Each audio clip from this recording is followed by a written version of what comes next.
Я хочу сказать, что сегодня, когда у нас самый главный актуальный вопрос все-таки является безопасность границ, и то, что наши граждане требуют, в конце концов, решить этот вопрос, при этом они всегда говорят о том, что мы согласны, уже сколько лет я помню, они говорят, мы согласны потерпеть, ну, пожалуйста, до конца решайте. И я знаю, что очень сложно этот вопрос решается, очень много сделано. И сейчас сделать заявление на фоне вопроса безопасности границ, о выходе из партии, о том, какие молодцы, те, кто работал на СДПК, и то, что узурпация власти была Атамбаевым, хотя вместе работали с Атамбаевым, все молчали, улыбались, пожимали руки и обнимали друг друга. У всех тогда язык не поворачивался сказать прямо, либо в лицо, либо поспорить. Он такой же человек, как и все, лидер, председатель партии СДПК. Поэтому я считаю, что эти рисовки никому не нужны. Можно было, у вас сегодня съезд проходит без Атамбаева, можно было там сделать заявление.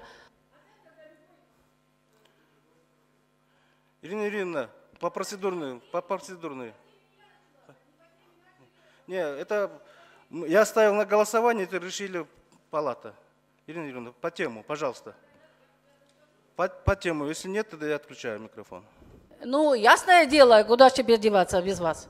Так вот, я хочу сказать, что любой лидер любой фракции может также выступить, потому что только совместными усилиями мы шли к развитию Кыргызстана. И Сооронбай Шарипович стал усилием именно всех, в том числе и лидера партии СДПК, президентом. Он только второй год президент. Спасибо.